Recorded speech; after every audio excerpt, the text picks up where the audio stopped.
അലർജിക്കാരിൽ എപ്പോഴും mouth ulcers ഉണ്ടാകുന്നതായി കാണാറുണ്ട്. ഇതിന് ചില കാരണങ്ങൾ. ഒന്നാമത്തെ കാരണം ഫുഡ് അലർജിയാണ്. നട്ട്സ്, ചെമ്മീൻ, ഗോതമ്പ് മുതലായവയോടുള്ള അലർജി മൂലം സ്കിന്നിൽ ഇറിറ്റേഷൻ ഉണ്ടാകുകയും മൗത്ത് അൾസേഴ്സ് ഉണ്ടാകുകയും ചെയ്യും. മറ്റൊരു കാരണം ഡ്രഗാണ്.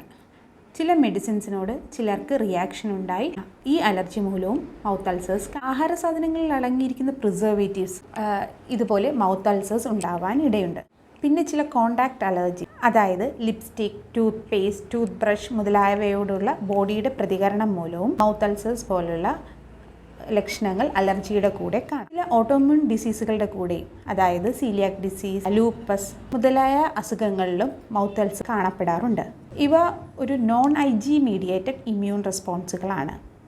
മൗത്ത് അൾസേഴ്സിന് മാത്രം ചികിത്സിക്കാതെ കൂടെ അലർജിക് ട്രീറ്റ്മെൻറ്റുകളും എടുത്ത് മൗത്ത് അൾസേഴ്സിൻ്റെ റെക്കറൻസ് ഒഴിവാക്കുന്നത് വളരെ നന്നായിരിക്കും.